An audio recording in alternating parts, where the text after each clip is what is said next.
నమస్తే, welcome to Suman TV. నేను మీ యామిని. ప్రస్తుతం మనతో ఉన్నారు ప్రముఖ ఆధ్యాత్మికవేత్త గురుస్వామి బ్రహ్మశ్రీ రాజన్ నంబూద్రి గారు ఉన్నారు. గురుగారితో మాట్లాడి మనకున్న సందేహాల గురించి అడిగి తెలుసుకుందాం. నమస్కారం గురుగారు. నమస్కారం అమ్మా. గురుగారు, సెప్టెంబర్ నెలలో ఉంది. అసలు కన్యా రాశి వారికి ఏ విధంగా ఉంటుంది? వీళ్ళు ఎలాంటి పరిహారం చేయాలంటారు? అసలు తప్పకుండా అమ్మా. ముందుగా శ్రీ మహాగణపతి దేవతోభ్య నమః. చూసేవంటి వీక్షకులకు అందరూ కూడా నమస్కారం. అందరికీ మంచి జరగాలి.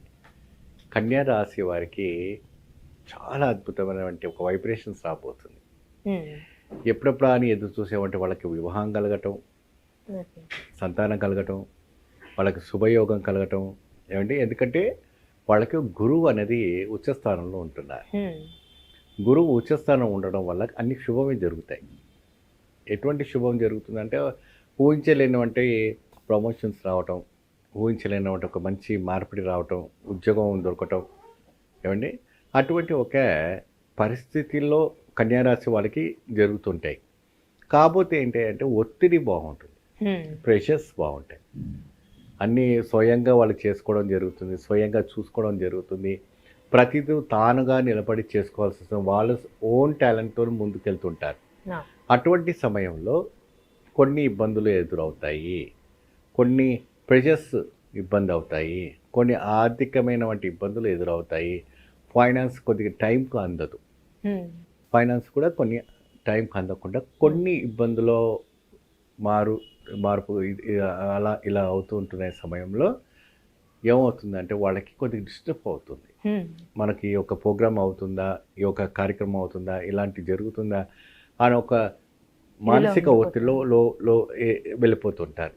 అలాంటి వాళ్ళకి చక్కగా మనకి ఉన్న 32 అవతారాలు ఉన్నటువంటి గణపతిలో స్వామివారి సిద్ధి గణపతి.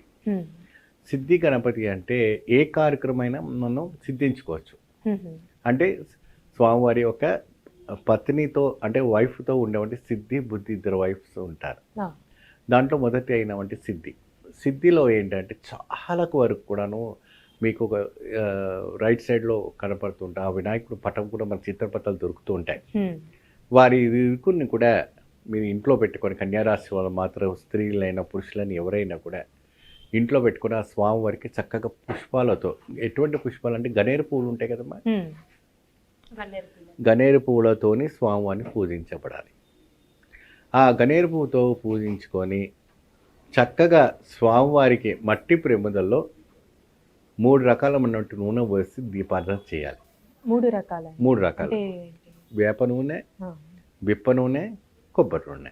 3 వేప నూనె, బిప్ప నూనె, కొబ్బరి నూనె. ఈ 3 కూడాను ఒక 2 స్పూన్స్ వేసి ఒక బౌల్స్ కంటైనర్లో తీసుకొని అంతే మిక్స్ చేసుకున్న తర్వాత ఆ ఒక 3 స్పూన్స్ వేసి దీపారాధన వేసి స్వామివారికి సిద్ధి వినాయకుని ఒక మూలమంత్రాన్ని చేసుకోవచ్చు. ఓం గంగం గణపతి అని చేసుకోవచ్చు. లేదంటే ఇంకా వేరే మంత్రాలు కూడా ఉన్నాయి. అది ఇంకా ఎక్స్ట్రా ఏమో కావాలంటే వాళ్ళు మనల్ని సంపాదిస్తే నేను వాళ్ళకి ఇవ్వటం అనేది జరుగుతుంటుంది. సో ఆ విధానమైనటువంటి ప్రభావికమైనటువంటి ఒత్తిడి నుంచి బయటపడడానికి సిద్ధి వినాయకు గణపతి మీకు బాగా కోఆపరేటివ్ చేయడం జరుగుతుంది, సహాయం చేయడం జరుగుతుంది. అద్భుతమైన ఒక వైబ్రేషన్. ఏమైనా నైవేద్యం అంటూ ప్రత్యేకంగా స్వామివారికి పెట్టాలి? అవునండి, స్వామివారికి ఏంటంటే గోధుమ పాయసం పెట్టాలి. గోధుమ పాయసం ఎప్పుడు చేస్తారంటే గోధుమ పిండితో తయారు చేసినటువంటి సేమియాలాగా అంటారు. ఏమండి, దాన్ని ముందు రోజుగానే చేసి దాన్ని ఒక ప్లేట్లో అన్నీ కూడా చిన్న చిన్న పీసులకి చేసి ఆరబెట్టిన తర్వాత మరుసటి రోజు స్వామివారికి పాయసం చేస్తారు, నైవేద్యం చేస్తారు. పాలతో కానీ వారి వరకు దీంతో చేస్తారు.